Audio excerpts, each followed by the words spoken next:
누가복음 20장 9절부터 18절까지의 말씀입니다.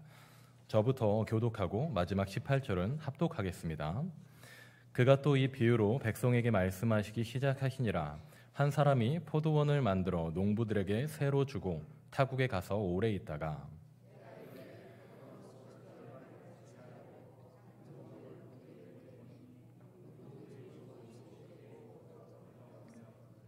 다시 다른 종을 보내니 그도 몹시 때리고 능욕하고 거저 보내었거늘.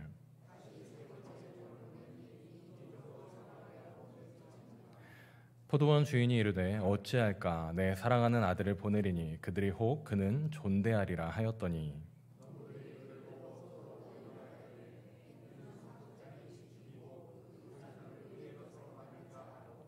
포도원 밖에 내쫓아 죽였느니라. 그런즉 포도원 주인이 이 사람들을 어떻게 하겠느냐.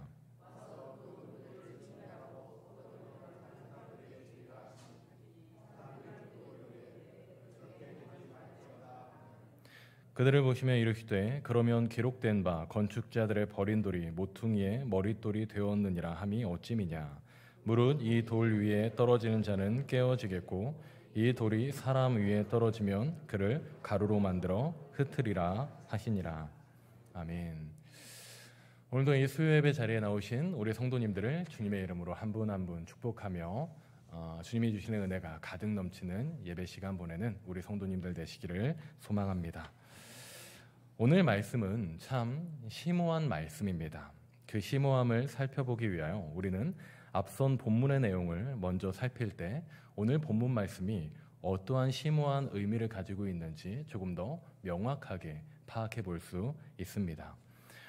오늘 나누는 본문 말씀의 앞절까지의 내용은 예수님께서 유대 지도자들 앞에서 예수님의 거룩한 권위를 나타내시며 얄팍하고도 또한 졸렬하였던 유대의 지도자들의 간계를 모두 말씀으로 이겨내신 사건에 대하여 기록을 하고 있습니다. 하여 오늘 나누는 말씀은 예수님께서 유대 지도자들에게 하셨던 이 훈계의 말씀의 연장선에 있는 말씀이다라는 겁니다. 이때 예수님께서는 한 가지 비유의 말씀을 통하여 유대 지도자들의 폐역스러운 모습에 대하여 훈계하셨는데요. 그 비유는 우리에게 참 익숙한 포도원 농부의 비유입니다. 그 비유의 내용은 이러합니다. 어느 한 사람이 포도원을 만들었습니다. 그리고 그 포도원의 주인이 만든 포도원을 농부들에게 세를 주고 멀리 먼 나라로 떠나가게 됩니다. 때가 되어 포도원 주인이 포도원의 세를 받기 위해 다른 종들을 그 포도원으로 보내게 되죠. 그런데 이 농부들이 괘씸하게도 주인의 종들을 때리고 모욕하며 빈손으로 그 주인에게로 돌려보냈던 겁니다. 방법을 찾던 주인은 이제 종들이 아니라 그 아들을 포도원으로 보내기를 결심합니다. 농부들이 그래도 주인의 아들만큼은 존대하고 공경하며 종들처럼 함부로 모욕하거나 때리지는 않을 것이다 라고 생각을 했던 것이죠. 그런데 그 포도원의 농부들은 그 주인의 아들을 보자마자 그가 포도원의 상속자가 될 것을 깨닫고는 오히려 그 주인의 아들을 죽여버리는 악행을 저지르게 됩니다. 문맥의 내용을 통하여 잘 유추가 되시겠지만 비유에 등장하는 포도원의 주인은 바로 우리 하나님이시죠. 포도원의 농부의 비유에 된 인물들은 하나님의 백성, 선민이었던 이스라엘 백성들을 상징하는 것입니다. 포도원 주인이 포도원의 세를 받기 위해 꾸준히 이 이스라엘 백성들에게 보냈었던 이 종은 누구를 상징하는 거겠습니까? 하나님께서 계속 보내셨던 선지자들을 상징하는 겁니다. 농부에 의하여 죽음을 맞이하게 되는 이 주인의 아들은 이 땅에 오신 예수 그리스도를 상징하고 있는 것이죠.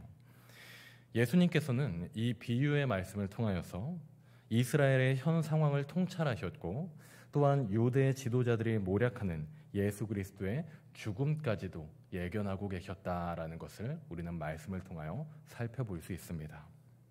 자, 그렇다면 이 단락에서 예수님께서 스스로에 대하여 예견하셨던 이 예수 그리스도의 죽음, 곧 예수 그리스도의 대속이 과연 우리에게 어떤 의미를 갖고 있는 것인지 아주 잠시 성도님들과 살펴보고자 합니다. 칼빈은 예수 그리스도의 대속 사역에 대하여 이와 같이 표현합니다.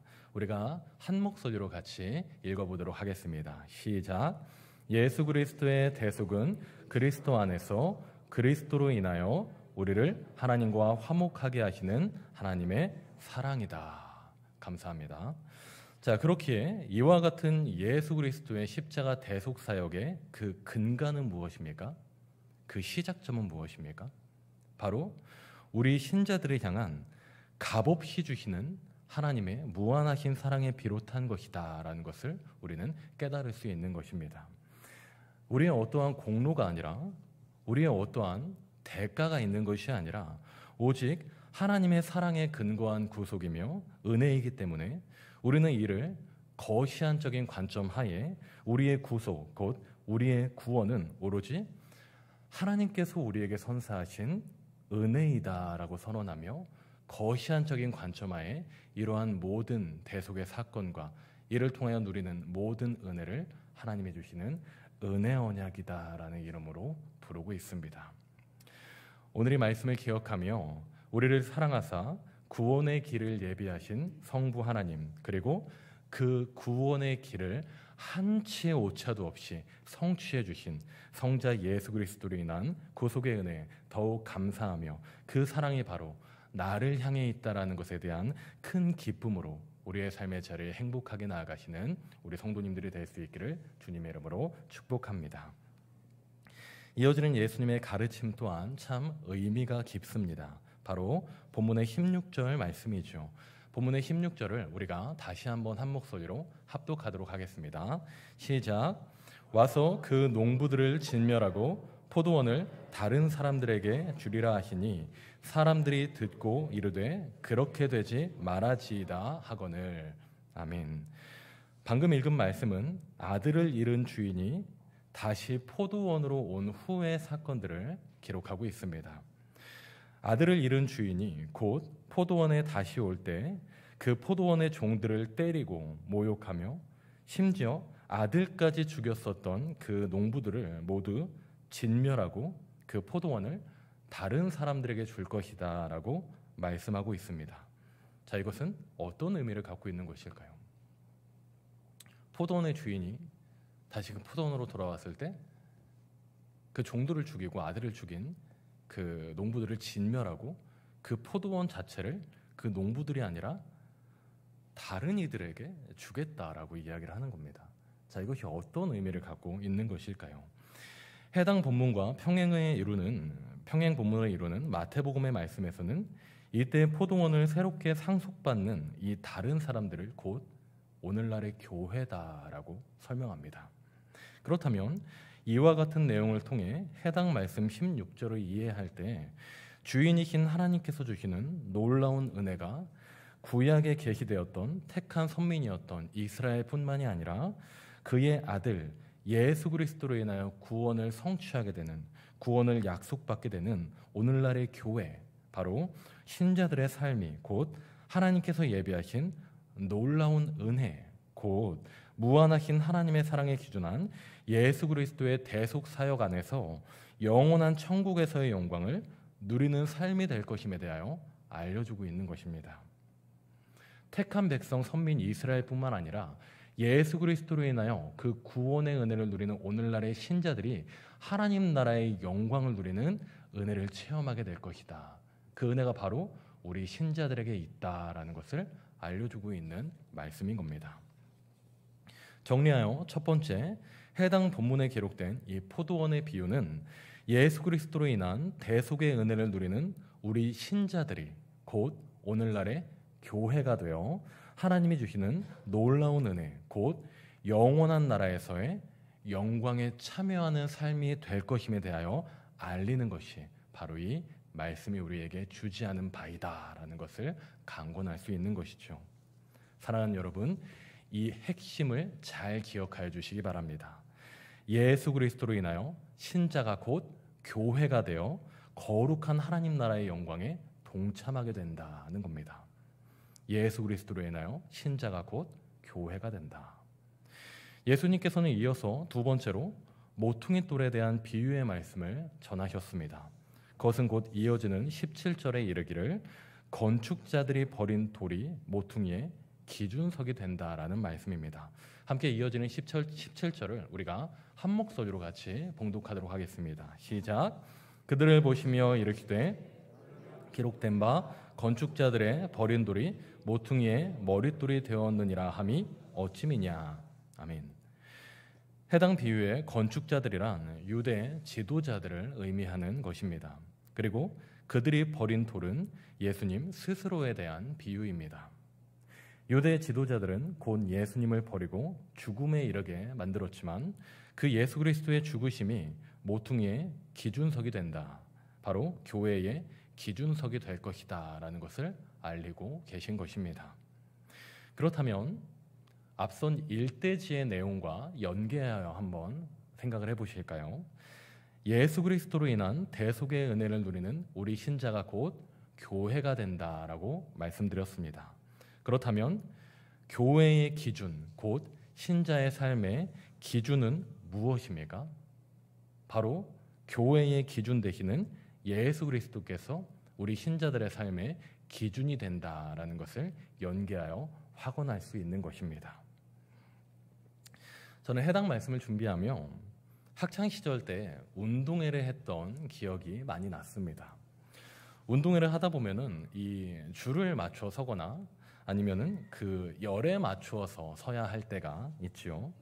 그럴 때는 보통 중심에 서 있는 학생이 기준하고 외치면 그 학생을 중심으로 사람들이 모여들거나 흩어지거나 아니면은 그 기준된 학생이 가르치는 곳을 향해 나아가게 됩니다. 그렇다면 우리의 삶에, 우리 신자들의 삶에 예수님께서 기준이 되신다라는 것은 어떤 의미일까요? 우리 신자의 삶은 예수님께서 가르치는 바를 향해 나아가야 한다라는 것을 우리가 확인할 수 있는 것이죠. 그렇다면 사랑하는 여러분, 우리 예수님께서는 이 땅에 오시어 그의 제자들에게 그리고 오늘날의 우리 신자들에게 무엇을 가르치고 계십니까? 예수님은 이 땅에 오셔서 우리에게 무엇을 가르치셨나요? 무엇을 지향하게 하셨나요? 예수님께서는 이 땅에 오셔서 바로 하나님의 말씀에 대하여 가르치셨습니다. 그 말씀을 듣고 배우며 익히며 또한 청종하며 그 말씀을 행동하기를 가르치셨다는 겁니다. 잘 기억하여 주십시오. 그 말씀을 듣고 익히고 배우는 데에서 끝나는 것이 아니라 그 하나님의 말씀이 가르치는 사랑을 우리가 행동하기를 가르치셨다는 겁니다. 그렇기 때문에 예수님께서 이 땅에 오셔서 병자들과 약자들을 만나며 위로해 주셨던 겁니다. 이것을 기억해야 합니다. 예수님이 이 땅에 오셔서 하나님의 말씀을 가르치셨지만 그 말씀이 지향하는 바는 하나님을 사랑하는 것이며 이웃을 사랑하는 것이었다라는 것이죠. 그리고 그 말씀의 실천이 곧 주변을 향한 포용이며 위로이며 용서이며 납득이며 이해이며 수용인 것입니다. 사랑으로 드러났다는 거예요. 사랑하는 여러분, 우리가 바른 성경 그리고 바른 신학, 바른 신앙의 길로 나아가기를 힘써가며 늘 하나님의 말씀을 청종하는 삶을 우리가 살아가게 된다면 이를 통해 우리의 기준이 되시는 예수 그리스도를 따라가며 닮는 삶을 우리가 살아간다면 우리의 삶은 마땅하게도 또한 자연스럽게도 예수님께서 보이신 가르치신 그 말씀의 실천에 이 너머에 있는 그 사랑까지 실천하는 삶을 우리가 살아가게 된다는 겁니다. 말씀을 알고 듣고 배우는 것을 상회하여 그 말씀이 지칭하는 하나님 사랑과 이웃 사랑을 실천하는 우리의 삶이 될 것이다 라는 겁니다. 왜요? 예수님이 그러한 삶을 살아가셨기 때문입니다. 말씀의 증거자시오, 말씀의 선포자시오, 말씀의 행동자이신 예수님께서 그러한 삶을 살아가셨기 때문에 이 땅에 있는 오늘날의 신자들, 예수 그리스도를 닮아가는 그의 제자들은 스승 되신 예수님이 보이신 그 사랑을 자연하고 마땅스럽게도 실천하는 사람들이 되어야 한다는 겁니다. 바라기로는 말씀을 청종하며 익히며 그 말씀을 아는 데에서 끝나지 않고 예수님의 가르치심을 기억하고 실천하심으로 하나님의 말씀을 아는 것을 상회하여 주변에 예수님께서 보이신 그 아름다운 사랑을 실천하며 그 사랑을 삶으로 드러내어서 말로만 예수 그리스도를 전파하는 신앙인이 아니라 우리의 삶을 통해 예수 그리스도의 사랑의 삶을 주변에 보임으로 인하여 예수 그리스도를 주변에 아름답게 전파하는 축복의 통로요 복음의 전달자로 귀하게 쓰임받는 삶을 살아가시는 우리 성도님들의 삶이 될 수 있기를 주님의 이름으로 축복하며 소망합니다. 이어지는 본문의 마지막 18절 말씀을 보시면 무릇 이 돌 위에 떨어지는 자는 깨어지겠고 이 돌이 사람 위에 떨어지면 그를 가루로 만들어 흩으리라 하시니라 말씀하고 있습니다. 이는 예수 그리스도로 말미암아 세워지는 새로운 건축물, 즉 하나님의 나라, 그의 교회, 그 신자들의 아름다운 삶은 그 어떤 것도 대항할 수 없고 지옥의 권세라 할지라도 반드시 무너뜨릴 것이라는 하나님 나라에 대한 강인함에 대하여 우리에게 선포하며 알려주고 계신 말씀인 것입니다. 우리는 이토록 강인한 하나님 나라의 백성들로서의 삶을 약속받은 존귀한 신자들이다라는 것이죠. 사랑하는 여러분, 우리가 하나님을 향한 믿음을 지켜나가며 또한 하루하루 살아갈 때 마치 우리의 삶이 버린 돌과 같이 초라해 보이고 연약해 보이며 작은 바람 앞에 먼지처럼 휘날리게 될 연약한 돌멩이와 같은 나의 삶의 모습을 마주할 때가 있지는 않으셨습니까? 우리가 하나님을 향한 믿음을 더욱 굳건히 붙잡으며 우리의 삶의 기준 되시는 예수 그리스도를 닮아가는 삶으로 우리가 한 걸음 한 걸음 나아가게 된다면 우리의 삶은 때로는 내 삶이 버려진 돌과 같이 초라해 보일지 모르겠지만 반드시 교회의 굳건한 모퉁이 돌처럼 강인한 신자의 삶으로 은혜를 누리는 기쁨의 삶으로 그렇게 하루하루 예수 그리스도를 닮아가는 아름다운 신자의 삶의 모습으로 우리의 삶이 나아가게 될 것입니다. 오늘은 이 수요예배 시간에 예수님께서 유대의 지도자들에게 하셨던 두 가지의 비유의 말씀에 대하여 성도님들과 함께 논하였습니다. 이를 통하여 첫 번째, 포도원의 비유를 통하여 신자는 예수 그리스도로 인하여 하나님께서 주시는 구원의 은혜, 천국의 영원한 영광을 누리는 교회로 부름받았다라는 사실과 두 번째, 우리는 교회이자 곧 신자로서 하나님의 말씀을 청종하며 그 말씀을 아는 데에서만 그치는 것이 아니라 그 말씀이 지향하는 하나님 사랑과 이웃 사랑을 주변에 행동하는 이들이 되어야 한다라는 것과 마지막으로 세 번째, 모퉁이 돌 비유를 통하여서 예수 그리스도로 말미암아 세워지는 거룩한 하나님의 나라는 곧 세상의 권력 또한 마귀의 간기에도 결코 무너지지 않을 것이라는 교회의 강인함에 대하여 성도님들과 함께 말씀을 통하여 나누었습니다. 해당 말씀을 기억하시고 우리의 삶의 때로는 나의 연약함으로 인하여 초라한 버린 돌과 같은 내 삶의 현장을 마주하게 될지 몰라도 더욱 하나님의 말씀을 청종하며 그 말씀이 가르치는 사랑을 우리 주변에 실천하며 알리며 우리의 삶이 곧 예수님을 닮아 거룩한 교회의 모퉁이 돌로 세워지는 귀한 은혜의 삶을 살아가시는 우리 성도님들의 삶이 될 수 있기를 주님의 이름으로 축복하며 소망합니다. 우리 함께 기도 제목 읽으시겠습니다. 우리 한 목소리로 같이 기도 제목을 읽겠습니다. 시작. 하나님의 말씀을 청종하며 주변을 사랑하여 교회의 모퉁이 돌 예수님을 더욱 닮아가는 삶을 살게 하소서. 아멘. 우리 한 번 더 한 목소리로 합독하시겠습니까? 시작. 하나님의 말씀을 청종하며 주변을 사랑하여 교회의 모퉁이 돌 예수님을 더욱 닮아가는 삶을 살게 하소서. 아멘. 이와 같은 기도 제목으로 함께 기도하며 나아가도록 하겠습니다.